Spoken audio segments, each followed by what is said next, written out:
ನಮಸ್ಕಾರ ಸ್ನೇಹಿತರೆ, ಇವತ್ತೊಂದು ಸಕ್ಸಸ್ ಬಗ್ಗೆ ಒಂದಿಷ್ಟು ಲೈನ್ ಬರ್ತೀನಿ. ಹೆಂಗಿರ್ಬೇಕು ನಾವು ಮಾಡೋ ಕೆಲಸ ಅಂತಂದ್ರೆ, ಜಗತ್ತು ಡೌಟಲ್ಲಿ ನೋಡ್ತಿದ್ರೆ ತಲೆ ತೆಗ್ಗಿಸಿ ಕೆಲಸ ಮಾಡು. ಜನರು ನೋಡ್ತಾ ಇದ್ದಾರೆ, ತಲೆ ತೆಗ್ಗಿಸಿ ನಿನ್ನ ಕೆಲಸ ನೀನು ಮಾಡ್ತಾ ಇರು. ಜನರು ಬೈತಿದ್ದಾರೆ, ತಲೆ ತೆಗ್ಗಿಸಿ ನಿನ್ನ ಕೆಲಸ ಮಾಡ್ತಾ ಇರು. ನೀನು ಗೆಲ್ತಾ ಇದೀಯಾ, ತಲೆ ತೆಗ್ಗಿಸಿ ಕೆಲಸ ಮಾಡ್ತಾ ಇರು. ನೀನು ಸೋಲ್ತಾ ಇದೀಯಾ, ತಲೆ ತೆಗ್ಗಿಸಿ ಕೆಲಸ ಮಾಡ್ತಾ ಇರು. ತಲೆ ತಗ್ಗಿಸಿ ಕೆಲಸ ಮಾಡ್ತಾ ಮಾಡ್ತಾ ಮಾಡ್ತಾ ಹೋಗು. 1-5-6 ವರ್ಷ ಅದರ ಮೇಲೆ ಎಫರ್ಟ್ ಹಾಕಿ ನಿನ್ನ ಕೆಲಸ ಮಾಡು. ಆವಾಗ ಒಂದು ಗಾಳಿ ತುಂಬಿದ ಬಲೂನ್ ಥರ ಫಟ್ ಅಂತ ಹೊಡೆಯುತ್ತಲ್ಲ, ಆವಾಗ ಜನರೆಲ್ಲ ತಿರುಗಿ ನೋಡ್ತಾರೆ ನಿನ್ನ ಹತ್ರ. ಎಲ್ಲಿದ್ದೀಯ ಏನು ಮಾಡ್ತಿದ್ದೆ ಅಂತ ಇಲ್ಲಿವರೆಗೆ ಯಾರು ಬಂದಿರಲ್ಲ.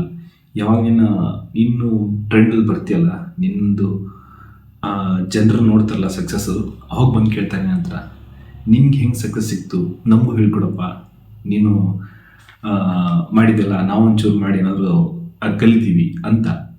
ಯಾವುದೋ ಒಂದು ವಿಷಯದ ಮೇಲೆ ಫೋಕಸ್ ಇಟ್ಟು ಸಕ್ಸಸ್ ಆಗೋರಿಗೆ ಬಿಡದೆ ಅವನು ಮಾಡ್ತಾನಲ್ಲ, ಅವನು ಖಂಡಿತ ಮುಂದೆ ಬಂದೇ ಬರ್ತಾನೆ.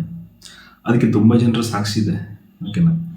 ಸಣ್ಣ ಪುಟ್ಟ ಸಾಕ್ಷಿಗಳೆಲ್ಲ ಯಾರೂ ಅಷ್ಟು ಅಬ್ಸರ್ವ್ ಮಾಡಲ್ಲ. ಬಟ್ ಆ ಸಣ್ಣ ಪುಟ್ಟ ಏನಿರ್ತಾವಲ್ಲ ಎಫರ್ಟ್ಗಳು, ಅವೇ ತುಂಬ ಇಂಪ್ಯಾಕ್ಟ್ ಕೊಡ್ತವೆ. ನೋಡಿ, ನೀವು ಸುಮ್ಮನೆ ತಮಾಷೆ ಹೇಳ್ತಿದ್ದೀನಿ, ಸಣ್ಣದೊಂದು ಸೂಜಿ ಅದು ಚುಚ್ಚಕ್ಕೆ ಯೂಸ್ ಆಗುತ್ತೆ. ಬಟ್ ಅದನ್ನು ಕರೆಕ್ಟಾಗಿ ರೀತಿಯಿಂದ ಯೂಸ್ ಮಾಡಿದ್ರೆ, ಅಂದರೆ ಒಂದು ಬಟ್ಟೆನ ಹರಿದೋಗಿದ್ರೆ ಜೋಡಿಸುತ್ತೆ. ಅಂದರೆ ಅದನ್ನು ಮಲ್ಟಿಪಲ್ ಆಗಿ ಕೆಲವೊಂದು ಜನ ಏನನ್ನು ಯೂಸ್ ಮಾಡ್ಕೋತಾರೆ, ತಮ್ಮ ಟ್ಯಾಲೆಂಟನ್ನು ಕೆಟ್ಟದಾಗಿ ಯೂಸ್ ಮಾಡ್ಕೋತಾರೆ. ಕೆಟ್ಟದಾಗಿ ಯೂಸ್ ಮಾಡೋಕ್ಕಿಂತ ಒಂದು ಒಳ್ಳೆಯ ರೀತಿಯಿಂದ ಮೆಸೇಜ್ ಕೊಡುವಂಥ ಕೆಲಸ ಯೂಸ್ ಮಾಡಿಕೊಂಡ್ರೆ ಎಲ್ಲೋ ಹೋಗ್ತಾರೆ. ಅವ್ರ ಹತ್ರ ಇರುತ್ತೆ ನಾಲೆಡ್ಜು, ಬಟ್ ಆಚೆ ಬರಲ್ಲ. ನಿಮ್ಮ ಹತ್ರ ನಾಲೆಡ್ಜ್ ಇದೆ, ಬಟ್ ಅದನ್ನು ನೀವು ಯೂಸ್ ಮಾಡ್ಕೋತಿಲ್ಲ. ಯೂಸ್ ಮಾಡ್ಕೊಳ್ಳೋದ್ರಿಂದ ಏನಾಗುತ್ತೆ ಅಂದರೆ, ಅದು ಕೊಳಿತಾ ಬೀಳುತ್ತೆ. ಒಂಥರ ನೀರು ನಿಂತ ನೀರು ಹೆಂಗಾಗುತ್ತಲ್ಲ ಹಂಗಾಗಿಬಿಡುತ್ತೆ. ಹರಿತಾ ಇರ್ಬೇಕು ನೀರು. ಎಷ್ಟು ನೀವು ಜಾಸ್ತಿ ನಿಮ್ಮ ಮೆದುಳಿಗೆ ಕೆಲಸ ಕೊಡ್ತಿರಲ್ಲ, ಅಷ್ಟು ನಿಮ್ಮಲ್ಲಿ IQ ಲೆವೆಲು, ಬುದ್ಧಿಶಕ್ತಿ ಎಲ್ಲ ಜಾಸ್ತಿ ಆಗುತ್ತಾ ಹೋಗುತ್ತೆ. ಹಾಗೆ ಮಾಡ್ತಾ ಹೋಗಿ ಒಂದೊಂದು ಸ್ಟೆಪ್ ಒಂದೊಂದು ಪರ್ಸೆಂಟ್ ಇಂಪ್ರೂವ್ ಆಗ್ತಾ ಹೋಗಿ. ಬಟ್ ತಲೆ ತೆಗಿಸಿ ಕೆಲಸ ಮಾಡ್ತಿರ್ಬೇಕು. ತಲೆ ತೆಗಿಸಿ ಅಂದರೆ ಏನೋ ತಪ್ಪು ಮಾಡಿದ್ದೀವಿ ಹಂಗಂತಲ್ಲ. ಯಾರ ಬಗ್ಗೆನೂ ವಿಚಾರ ಮಾಡೋದಿಲ್ಲ. ನನ್ನ ಕೆಲಸ ಇದೆ, ನಾನಾಯಿತು ಅಷ್ಟೇ.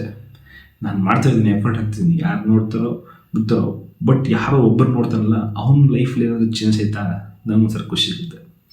ಬಟ್ ಮಾಡ್ತಾ ಹೋಗು, ಕೆಲಸ ಮಾಡ್ತಾ ಹೋಗು. ಸಕ್ಸಸ್ ಅನ್ನೋದು ಟಕ್ಕಂತ ಸಿಗಲ್ಲ. ಹುಟ್ಟಿದ ತಕ್ಷಣ ನಮಗೆಲ್ಲ ಆರ್ಡರ್ ಇಟ್ಕೊಂಡಿರಲಿಲ್ಲ, ಬಂದಿರಲಿಲ್ಲ. ನಾವೆಲ್ಲ ಬಂದ ಮೇಲೆ ಕಲ್ತಿರೋದಿಲ್ಲ. ಒಂದು ಸ್ಟೆಪ್ ಬೈ ಸ್ಟೆಪ್ ಹಾಗೆ ಒಂದೊಂದು ಹೆಜ್ಜೆ ಇಟ್ಕೊತ ಹೋಗೋಣ. ಸಣ್ಣ ಪುಟ್ಟ ಒಮ್ಮೆ ಬೆಟ್ಟ ಹತ್ಬೇಕಂತ ಹೇಳ್ಬಿಟ್ಟು ಇಲ್ಲಿಂದ ಅಲ್ಲಿ ಆಗುತ್ತಾ, ಆಂಜನೇಯ ಸ್ವಾಮಿ ಮುಂಜಿದಾಗ ನಮಗಾಗುತ್ತಾ? ಆಗಲ್ಲ. ಒಂದು ಸ್ಟೆಪ್ ಇಟ್ಕೊಂಡು ಹೋಗ್ಬೋದು. ಆಂಜನೇಯ ಸ್ವಾಮಿ ಅವರು ದೇವರು. ಅಂದರೆ ಅಷ್ಟು ನಮಗೆ ಎಫರ್ಟ್ ಇರಬೇಕು. ಓಕೆನಾ? ಎಲ್ಲಿ ಹೋಗ್ತಾ ಹೋಗಿ, ನೀವು ಎಷ್ಟು ಡೀಪಾಗಿ ಹೋಗ್ತಾ ಹೋಗಿ ಯಾವುದೋ ವಿಷಯದಲ್ಲಿ, ಅದನ್ನು 100% ಮಾಡಿ. 100% ಮಾಡೋಕ್ಕಾಗಲ್ಲ. ಒಂದು ಸ್ಟೆಪ್ ಇಡಿ. ಒಂದು ಸ್ಟೆಪ್ ಇಟ್ಟರೆ 1% ಇಟ್ಟಂಗೆ.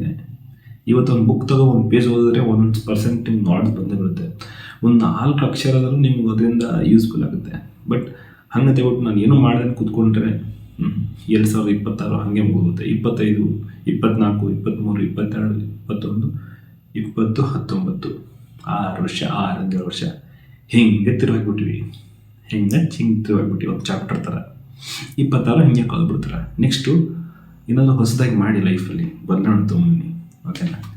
ಒಂದು ಹೊಸ ವಿಚಾರಗಳ ಬಗ್ಗೆ ಹೀಗೆ ತಿಳ್ಕೊಳ್ಳೋದು ಅನಿಸುತ್ತೆ. ಕರೆಂಟಾಗಿರಿ. ಧನ್ಯವಾದಗಳು.